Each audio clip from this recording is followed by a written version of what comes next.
केंद्रीय गृह आणि सहकार मंत्री अमित शहा यांचा आज अहिल्यानगर जिल्हा दौरा आहे।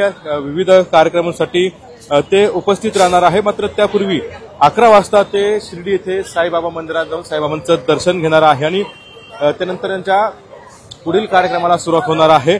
सकाळी 11 वाजता ते साई मंदिरात दर्शन घेतील। जवळपास 1 तास ते मंदिरात असतील। पूजा झाल्यानंतर आता त्यानंतर त्यांचे लोणी आणि कोपरगाव येथे विविध कार्यक्रमांचं आयोजन जे आहे ते करण्यात आलेलं आहे। लोणी आणि कोपरगाव येथे विविध प्रकल्पांचं उद्घाटन जे आहे ते त्यांच्या हस्ते होणार आहे।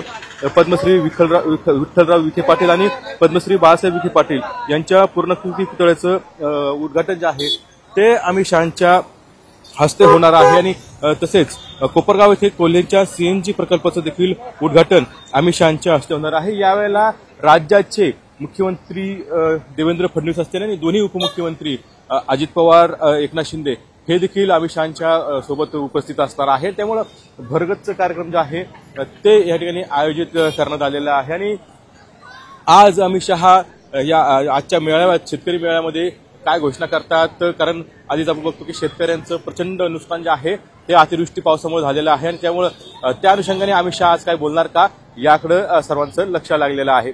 कॅमेरामन अभिजितसह कुणाल जायकर, T9 मराठी, शिर्डी।